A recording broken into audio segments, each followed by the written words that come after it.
ഒരു ദിവസം ഒരാൾ രാത്രിയിൽ വീട്ടിൽ തനിച്ചിരിക്കുന്ന സമയത്ത് പെട്ടെന്നാരോ വാതിലിൽ മുട്ടുന്ന ശബ്ദം കേൾക്കുകയാണ്.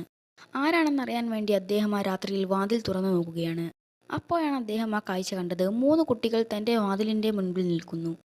ഒറ്റ നോട്ടത്തിൽ ഒരു പ്രശ്നവുമില്ലായിരുന്നു. എന്നാൽ പിന്നീട് അയാൾക്ക് മനസ്സിലായി, ആ 3 കുട്ടികളുടെയും കണ്ണ് പ്യുവർ ബ്ലാക്ക് ആയിരുന്നു. ഒരൊറ്റ വെള്ളനിറം പോലുമില്ല. പിന്നീട് പുറം ലോകം കേട്ടത് അയാളുടെ മരണമാണ്.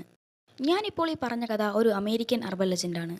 ദ ബ്ലാക്ക് ഐഡ് ചിൽഡ്രൻ, അഥവാ കറുത്ത കണ്ണുള്ള കുട്ടികൾ. അക്കാലങ്ങളിൽ 6 മുതൽ 16 വരെ വയസ്സുള്ള കുട്ടികൾക്കിടയിലായിരുന്നു ഈ പാരനോർമൽ ആയിട്ടുള്ള കാര്യങ്ങൾ നടന്നിട്ടുണ്ടായിരുന്നത്. ജനിക്കുന്ന പല കുട്ടികൾക്കും കണ്ണു മുഴുവനായി കറുത്ത നിറത്തിലായിരുന്നു ഉണ്ടായിരുന്നത്.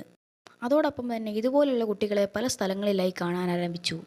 അഥവാ അവർ നിങ്ങളുടെ വീടിനകത്തേക്ക് കയറിക്കഴിഞ്ഞാൽ നിങ്ങൾ ആ വീട്ടിൽ നിന്നും പുറത്തേക്ക് ഇറങ്ങി എവിടേക്കെങ്കിലും ഓടി രക്ഷപ്പെടണം. ഇതായിരുന്നു അക്കാലത്തെ ആളുകൾ വിശ്വസിച്ചത്. ഇവരെ കാണാൻ സാധാരണ പോലെ ഉള്ളതുകൊണ്ട് തന്നെ പല ആളുകളും ഇത് തെറ്റിദ്ധരിച്ച് ഇവരെ അകത്തേക്ക് കയറ്റാറുണ്ട്.